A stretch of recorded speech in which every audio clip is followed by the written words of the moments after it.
BSc part second की आज की क्लास में हम पीएन संधि के अभिलाक्षणिक वक्र के बारे में पढ़ेंगे।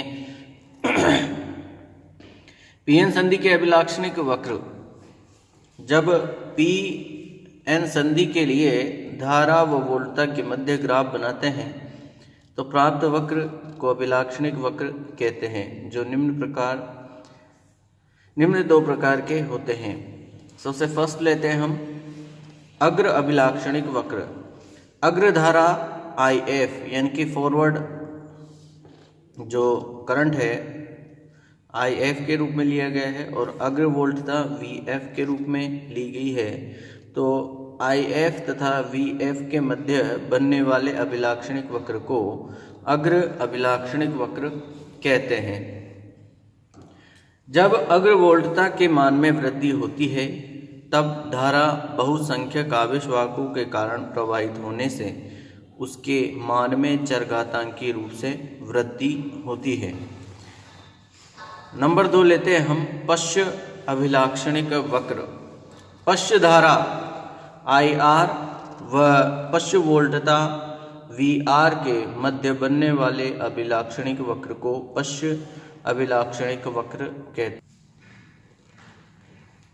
पश्च अभिलाक्षणिक वक्र कहते हैं इस स्थिति में धारा अल्पसंख्यक आवेशवाहकों के द्वारा प्रवाहित होती है। अतः जब पश्च वोल्टता के मान में वृद्धि करते हैं तो प्रारंभ में पश्च धारा के मान में नगण्य रूप से वृद्धि होती है, लेकिन एक निश्चित वोल्टता के बाद वृद्धि करने पर पश्च धारा के मान में तेजी से वृद्धि होती है। इस निश्चित पश्च वोल्टता को जीनर वोल्टता या भंजन वोल्टता कहते हैं और इस क्षेत्र को एवलांच क्षेत्र कहते हैं। जीनर वोल्टता या इससे अधिक पश्च वोल्टता करने पर अवक्षय परत में स्थित बंद जो अवक्षय परत है, अवक्षय परत में जो स्थित जो बंद है, प्राप्त ऊर्जा ग्रहण करके वो बंद क्या करते हैं, टूट जाते हैं, जिससे अल्पसंख्यक जो आवेशवाहक हैं उन अल्पसंख्यक आवेशवाहकों की संख्या में क्या होती है, तेजी से वृद्धि होने के कारण जो पश्च धारा है, पश्च धारा के मान में तेजी से वृद्धि होती है। इसको हम डायग्राम से देख सकते हैं।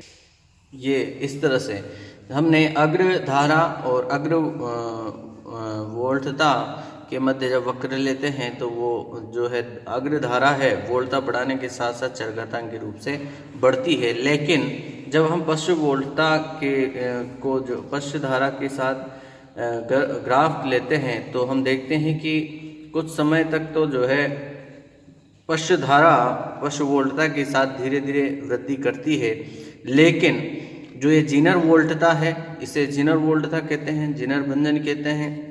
ऐसी स्थिति में जब वोल्टता आती है तो इस सिचुएशन पे धारा एकदम से जो है तीव्र गति से के साथ जो है बढ़ती है। इसे ही हम जीनर भंजन या एवलांच भंजन, जीनर वोल्टता इसे कहते हैं। अगला टॉपिक लेते हैं हम पीएन संधि डायोड समीकरण। जो पीएन संधि डायोड है उनके लिए एक समीकरण व्युत्पन्न की गई है, उसे हम देखते हैं। तो कई बार ये एग्ज़ाम में क्वेश्चन पूछा गया है, यहाँ से मोस्ट इम्पोर्टेंट क्वेश्चन है पीएन संधि डायोड समीकरण। तो पीएन संधि डायोड में इलेक्ट्रॉन व होल दोनों आवेशवाहक होते हैं। तब इलेक्ट्रॉन के कारण जो कुल धारा घनत्व है, तो इलेक्ट्रॉन के कारण हमने दो प्रकार के धारा घनत्व फाइंड आउट किए हैं। एक तो अपवाह के कारण, एक विसरण के कारण धारा घनत्व है, वो इस प्रकार है, दोनों को ऐड कर देते हैं। तो विसरण और अपवाह दोनों के कारण जो धारा घनत्व का मान है Jn = EnVn plus EdN dN/dx के रूप में। तो Jn = IN/A के रूप में हमें ये पद फाइंड आउट होता है। तो ये धारा घनत्व हो गया, धारा घनत्व Jn = IN/A के रूप में।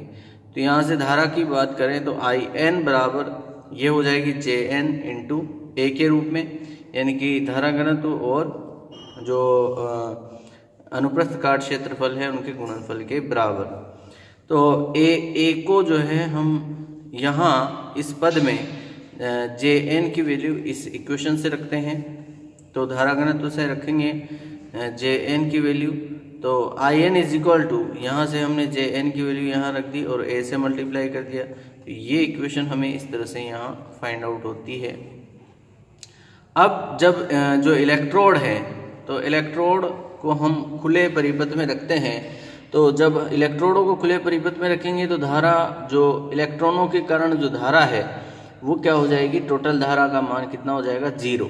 तो हम इसका उपयोग करेंगे कि जब इलेक्ट्रॉनों को खुले परिपथ में रखेंगे तो धारा का मान क्या हो जाएगा, 0 हो जाएगा।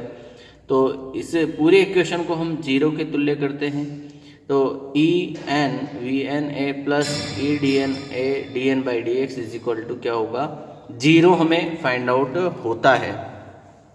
ये इक्वेशन क्या हो जाएगी, आपके 0 हो जाएगी। तो यहाँ से हम इस पूरे पद को जो है दूसरी तरफ ले जाएंगे, तो ये पूरा पद किस में बन जाएगा, हमारे माइनस में। तो यहाँ से ई से ई कैंसिल, ए से ए कैंसिल हो जाएगा, तो डी एन अपॉन एन के रूप में ये समीकरण बनाते हैं। तो D N upon N is equal to minus का V N upon D N D X के रूप में। तो और चूंकि हम जानते हैं कि V N is equal to mu N E के बराबर होता है, जो यहाँ वी एन है वो किसके बराबर होगा, म्यू एन ई के बराबर। तो यहाँ से इस वैल्यू को रखते हैं हम इसमें, तो D N upon N is equal to minus का mu N upon D N E D X के रूप में हमारे पास ये पद फाइंड आउट होता है। अब तो mu N upon D N is equal to E upon K T, ये हमने पद जो रिलेशन है, जो हाँ उस रिलेशन को हमने फाइंड आउट किया था, जो आइंस्टीन है, आइंस्टीन का जो रिलेशन है उसके अनुसार ये तो हुई आपके विसरण गुणांक और ये जो गतिशीलता है, इनके बीच में जो रिलेशन है वो इस तरह से रहता है। तो D N upon N is equal to minus का E upon K T E D X के रूप में ये पद हमारे पास बनेगा। अवक्षय परत के लिए जो विद्युत क्षेत्र है, वो विद्युत क्षेत्र का मान ई बराबर कितना होता है, ई बी के रूप में होता है। D N upon N is equal to minus का E upon K T E B D X के रूप में ये पद रहेगा। अब चूंकि हमारे पास प्रोटॉन और न्यूट्रॉन है, तो नंबर ऑफ प्रोटॉन और न्यूट्रॉन, तो एन से एन तक इसका समाकलन लेंगे और इधर x1 से x2 तक जो है इसका समाकलन लेंगे। तो एन से एन नंबर प्रोटॉन और न्यूट्रॉन, तो D N upon N is equal to E by K T, इस माइनस को अंदर लेंगे तो minus x1 to x2 E B D X के रूप में यहाँ इसका समाकलन हम करते हैं। तो ये जो समाकलक है, ये जो पद है, इस पूरे समाकलक को हम जो है हमारे पास जो अवक्षय परत है, उस अवक्षय परत की वोल्टा वी बी के बराबर लिया जा सकता है, ये वी बी के बराबर होगा। तो यहाँ हम जब इसका समाकलन लेते हैं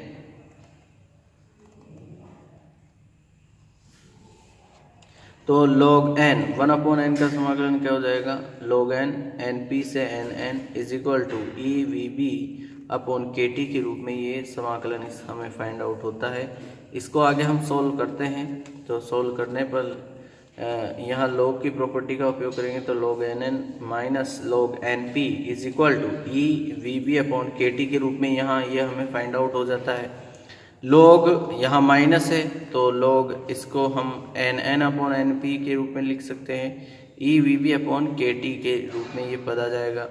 तो यहाँ से जब हम log को हटाएंगे तो N N upon N P is equal to यहाँ एक्सपोनेंशियल बनेगा, एक्स ई की power E V B upon K T के रूप में ये पद बनेगा।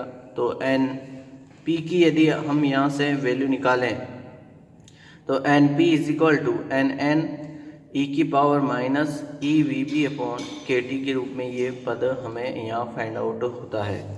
आगे बढ़ते हैं तो इसी प्रकार से हम जो है प्रोटॉन्स के लिए भी जो होल हैं, होल के लिए भी हम बात कर सकते हैं। तो होल के लिए Pn is equal to PP e की power minus EVB upon KT के रूप में हमें इक्वेशन नंबर 2 फाइंड आउट होती है। जब जो डायोड है, डायोड को हम आग्रबायसित किया जाता है तो इस स्थिति में जो अवक्षय परत है, अवक्षय परत का विभव घटकर घट जाता है। वो अवक्षय परत का विभव जैसे VB था तो घट करके V हो गया, तो इनका जो डिफरेंस है VB माइनस V के रूप में हो जाता है, जहाँ V बाह्य स्रोत का विभव है। इसलिए अग्रबायसित की स्थिति में समीकरण 1 और 2 निम्न प्रकार लिखी जा सकती है। तो कैसे लिखेंगे वो देखते हैं। इसलिए V विभव के कारण N अर्धचालक में होल की संख्या में वृद्धि होगी। यदि V विभव ले रहे हैं तो V विभव के कारण जो N अर्धचालक है, N अर्धचालक में क्या होगी, होल की संख्या में तो क्या होगी, वृद्धि, और उस वृद्धि को हम ले रहे हैं डेल्टा Pn के रूप में। और जो P अर्धचालक है उस P अर्धचालक में इलेक्ट्रॉनों की संख्या के रत में क्या होगी, वृद्धि होगी। तो उस इलेक्ट्रॉनों की संख्या में जो वृद्धि हो रही है उसे हम ले रहे हैं हम डेल्टा Np के रूप में। तो दोनों में जो है जो वृद्धि हो रही है उसको ऐड कर दीजिए। तो Np plus delta Np is equal to, ये इक्वेशन हमारे पास इक्वेशन नंबर 3 बनेगी। इसी तरह जो हमारे पास Pn है उसमें डेल्टा Pn की वृद्धि हो रही है तो उसको ऐड कर दीजिए। तो इस तरह से हमारे पास ये इक्वेशन बन जाएगी।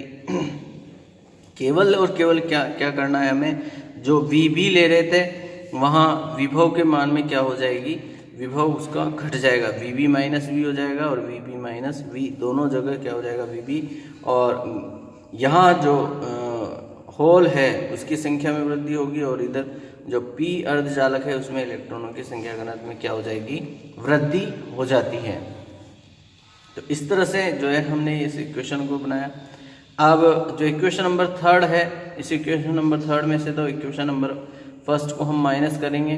तो जब इक्वेशन नंबर 3 में से इक्वेशन नंबर 1 को आप माइनस करते हैं तो माइनस करने पर हमें जो पद फाइंड आउट होगा वो ये होगा, delta Np is equal to Nn e की power minus EVB upon KT। ये पूरा पद इसी के एक्सपोनेंशियल में है, ये अलग से नहीं है, ये पद पूरा इसके एक्सपोनेंशियल में है इसके साथ। तो ये इक्वेशन नंबर 5 हमें फाइंड आउट होती है। और इसी तरह जो इक्वेशन नंबर 4 है, इस इक्वेशन नंबर 4 में से हम इक्वेशन नंबर 2 को माइनस करते हैं। तो इक्वेशन नंबर 2 को माइनस करेंगे तो डेल्टा Pn की वैल्यू हमारे को मिलेगी और ये पूरा पद भी किसका है, इसके एक्सपोनेंशियल में रहेगा।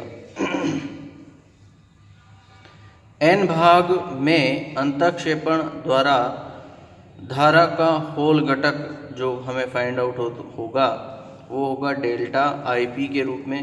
और delta Ip is equal to E delta Pn Vp A के रूप में ये जो है होल घटक के रूप में हमारे को फाइंड आउट होता है। तो डेल्टा Ip जो है उसको फाइंड आउट करने के लिए हमें यहाँ डेल्टा Pn की वैल्यू यहाँ पुट करनी होगी। तो डेल्टा Pn की वैल्यू आपके पास ये रही, तो यहाँ से डेल्टा Pn की वैल्यू हम यहाँ रखते हैं। तो delta Ip is equal to हमें ये पद यहाँ फाइंड आउट हो जाएगा। तो delta Ip is equal to ये जो है कांस्टेंट के रूप में लिया है हमने, इस पूरे पद को Bp के द्वारा कांस्टेंट टर्म के रूप में ले लिया है। तो e की power EV upon KT minus 1, ये इक्वेशन नंबर 8 हमारे को यहाँ बनती है। P भाग में बात करें तो P भाग में जहाँ होल है तो P भाग में अंतःक्षेपण द्वारा धारा का इलेक्ट्रॉनों का जो घटक है वो होगा delta In E delta Np Vn into A के रूप में। तो यहाँ डेल्टा Np की वैल्यू रखते हैं तो डेल्टा एन पी की वैल्यू रखेंगे तो ये पद फाइंड आउट होगा। यहाँ होल था तो इसलिए बी पी के रूप में लिए, यहाँ इलेक्ट्रॉन है तो बी एन के रूप में इस पूरे को पद को हम जो है कांस्टेंट टर्म के रूप में ले लेते हैं।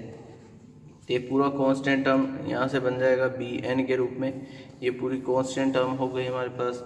अब जब हम पूरी धारा की बात करेंगे तो पी और एन दोनों भागों में जो कंप्लीट धारा है, तो धारा I is equal to delta I P plus delta I N. तो जो हमने दोनों पद फाइंड आउट किए हैं, एक इक्वेशन नंबर 8 के रूप में ये रहा और एक इक्वेशन नंबर 11 के रूप में ये रहा। तो दोनों वैल्यूज़ को यहाँ रखते हैं। तो I is equal to B P plus B N ई की power E V upon K T minus 1 के रूप में ये पद मिलेगा। और इन दोनों के योग को हम फिर एक कांस्टेंट आई एस, जिसे हम संतृप्त धारा कहते हैं, आई एस संतृप्त धारा के द्वारा रिप्लेस कर देते हैं। तो आई एस जो संतृप्त धारा है B P plus B N के योग के बराबर होती है। तो ये जो इक्वेशन नंबर 14 हमें मिली, ये इक्वेशन नंबर 14 कहलाती है पी एन संधि डायोड समीकरण। तो इस पी एन संधि डायोड समीकरण से स्पष्ट है कि अग्रबायस की स्थिति में विभव बढ़ाने पर, अग्रबायस की स्थिति में यदि आप विभव का मान बढ़ाते हैं तो धारा का मान चरघातांकी रूप से बढ़ता है। लेकिन यदि पश्च बायस की बात करें तो पश्च बायस की स्थिति में अवक्षय परत की जो चौड़ाई है वो बढ़ जाती है तथा अवक्षय परत का जो विभव है वो वी बी प्लस वी के रूप में हमें फाइंड आउट होता है कि जो विभव है वी बी प्लस वी हो जाता है। इस कारण जो पश्च बायस में धारा का मान है वो शुरू में धीरे धीरे बढ़ता है, लेकिन जिनर जो वोल्टता है, जिनर भंजन जिसे कहते हैं, उस स्थान जिनर वोल्टता पर आने पर धारा का मान एकाएक बढ़ना शुरू होता है, एकदम से बढ़ता है। तो ये कहलाता है आपके जिनर भंजन, और इस वोल्टता को हम कहते हैं जिनर वोल्टता। तो ये था आपके पी एन संधि डायोड समीकरण। नेक्स्ट क्लास में नेक्स्ट टॉपिक लेंगे, तब तक के लिए थैंक यू।